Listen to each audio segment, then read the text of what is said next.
students, let's discuss chapter number 3 of class 6 science, that is fiber to fabric. यानी कि कैसे रेशों से धागा और धागों से कपड़ा बनता है वो हम इस चैप्टर में से सीखेंगे. So the contents we are going to discuss are as below. Number 1 fibers, number 2 fabrics, number 3 types of fibres जिसमें आ जाएंगे natural fibres and synthetic fibres. Natural fibre में फर्दर सब टाइप्स आएंगी animal fibres and plant fibres, वो भी हम इस chapter में डिस्कस करेंगे.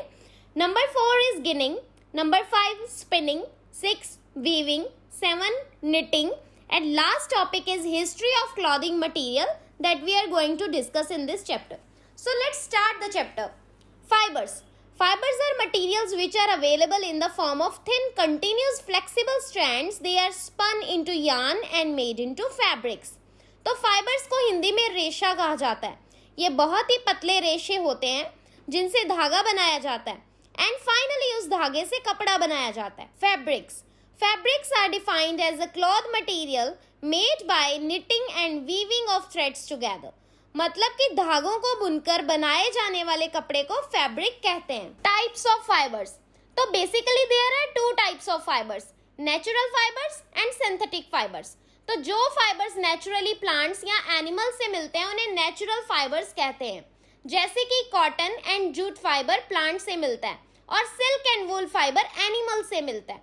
Next is synthetic fibres. जो फाइबर्स नेचुरल नहीं होते, मतलब कि प्लांट्स एंड एनिमल से नहीं पाए जाते, बल्कि उन्हें ह्यूमंस द्वारा इंडस्ट्रीज में केमिकल्स का यूज करके बनाया जाता है, उन्हें सिंथेटिक फाइबर्स कहते हैं. Examples are acrylic, polyester, nylon, rayon etcetera.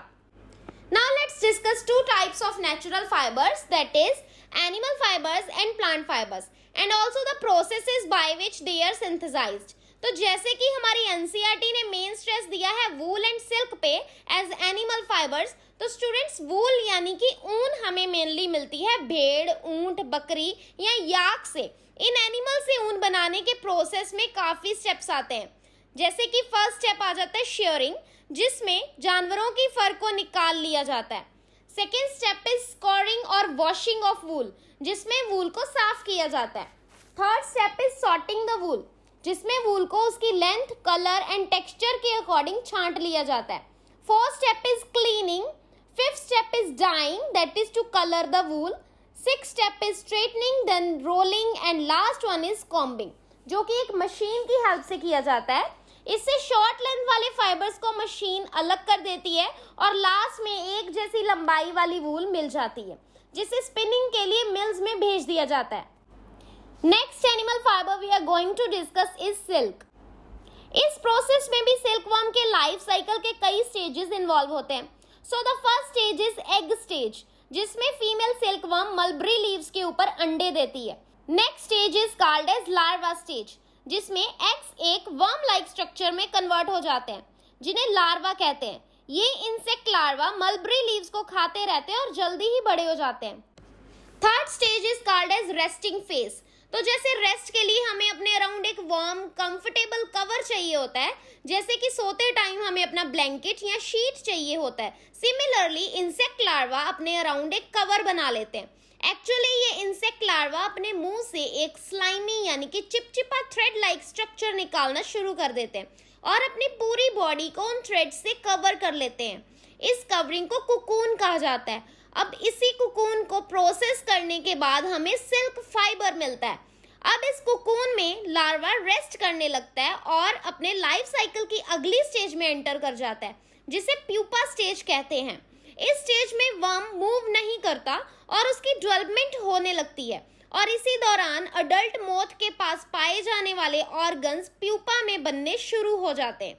जैसे ही प्यूपा अडल्ट में डेवलप होकर कुकून को ब्रेक करके उड़ जाता है, उसके बाद इन कुकून्स को कलेक्ट कर लिया जाता है और इनसे थ्रेड ऑब्टेन कर लिए जाते हैं. कुकून से निकलने वाले ये थ्रेड्स काफी स्ट्रॉन्ग होते हैं. इन थ्रेड्स को फर्दर प्रोसेस करके सिल्क फाइबर बनाया जाता है. Next we are going to discuss plant fibres, जिसमें हम डिस्कस करेंगे कॉटन और जूट को. सो कॉटन यानी कि रुई, जिससे धागा और फिर कपड़ा बनाया जाता है, ये एक प्लांट फाइबर है. कॉटन प्लांट्स को खेतों में उगाया जाता है. कॉटन प्लांट के फ्रूट्स को कॉटन बॉल्स कहते हैं.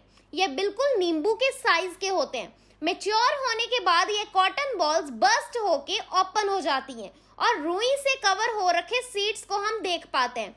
इन बॉल्स से कॉटन को यूजुअली हाथों से ही पिक कर लिया जाता है। Now the processing of cotton involves ginning, spinning, weaving and knitting. तो सबसे पहले समझते हैं ginning. The process of removing seeds from cotton pods is known as ginning. अब जिस प्लांट से कॉटन को पिक किया है उसमें सीड्स भी तो होंगे ना, तो बस इन्हीं सीड्स को कॉटन से अलग करने के प्रोसेस को गिनिंग कहते हैं। Ginning can be done using hands और बाय मशीन्स, है ना simple. Next process is spinning. So the process of making yarn from thin strands of fibres is called spinning. मतलब रेशों से धागा बनाने की विधि को स्पिनिंग कहते हैं। It can be done by hand और ऑन अ स्पिनिंग व्हील यानी कि चरखा। इसके अलावा हैंड स्पिंडल को यूज करके भी स्पिनिंग की जा सकती है।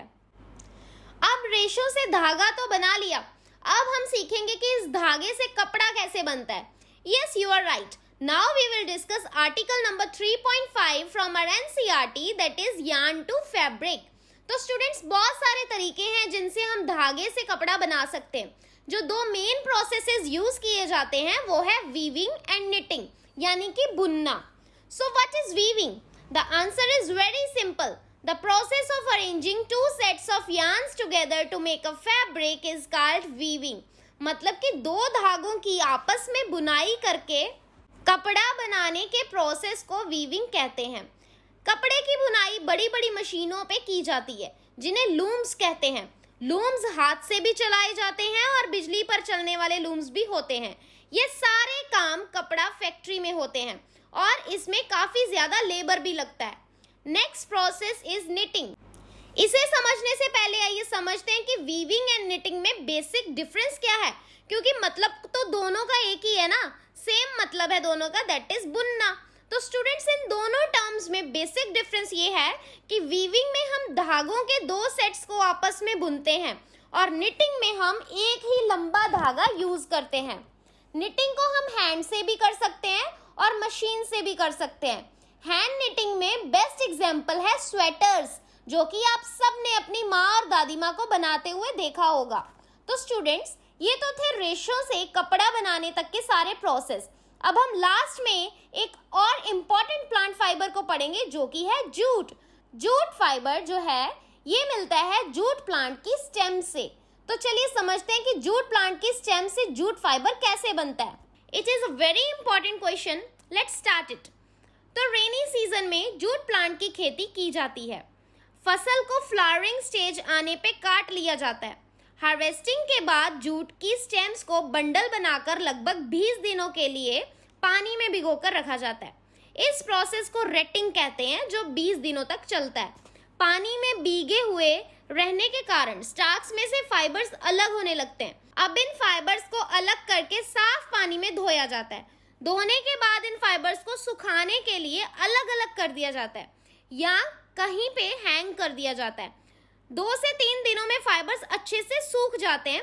फिर इन ड्राइड फाइबर्स को कलेक्ट करके बंडल्स तैयार किए जाते हैं और इन्हें फैब्रिक बनाने के लिए मिल्स में भेज दिया जाता है, जहां इनसे तरह तरह के फैब्रिक्स बनाए जाते हैं, जैसे कि ropes, gunny sacks, bags etcetera.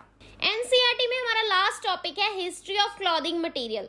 क्या आपने कभी ये जानने की कोशिश की है कि पुराने समय में लोग पहनने के लिए किस चीज का इस्तेमाल करते होंगे? तो ऐसा माना जाता है कि उस टाइम पे लोग पेड़ों के बड़े बड़े पत्ते और शाखाओं को कपड़ों की जगह पर यूज किया करते थे। इसके अलावा प्राचीन काल के लोग जानवरों की खाल और फर को यूज किया करते थे अपनी बॉडी को कवर करने के लिए।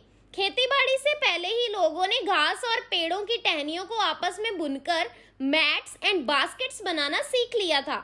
लोग पेड़ों की बेलों को या फिर जानवरों के ऊन और बालों को आपस में बुनकर लंबी लंबी लड़ियां तैयार कर लेते थे। इनको बुनकर वो कपड़े तैयार करते थे। प्राचीन काल के भारतीय लोग कॉटन से बने हुए कपड़े पहनते थे, जो कि गंगा नदी के पास के इलाकों में उगाई जाती थी।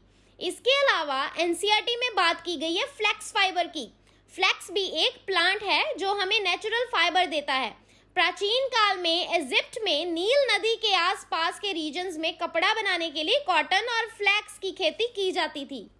उन दिनों लोगों को सिलाई करना नहीं आता था। उन दिनों में लोग सिंपली अपनी बॉडी पार्ट्स के अराउंड कपड़ा लपेट के खुद को कवर करते थे। वो शरीर को ढकने के लिए अलग अलग ढंगों का उपयोग करते थे। सिलाई की सुई के आविष्कार के साथ लोगों ने कपड़ों की सिलाई करके पहनने के लिए कपड़े तैयार किए। इस इन्वेंशन के बाद सिले हुए कपड़ों में बहुत सारी वेरिएशंस यानी कि चेंजेस आ गई। लेकिन बड़ी ही अमेजिंग बात है कि आज भी साड़ियों, धोतियों, लुंगियों और पगड़ियों का बिना सिले कपड़ों के रूप में यूज किया जाता है। जिस तरह जो हम खाना खाते हैं उसमें बहुत सारी वैरायटी होती है, जो कि हमने चैप्टर नंबर 1 में डिस्कस किया था, ठीक उसी तरह कपड़ों में भी बहुत सारी वैरायटी पाई जाती है। So students, the chapter is over. See you in the next video with a new chapter. Till then, bye bye. Take care.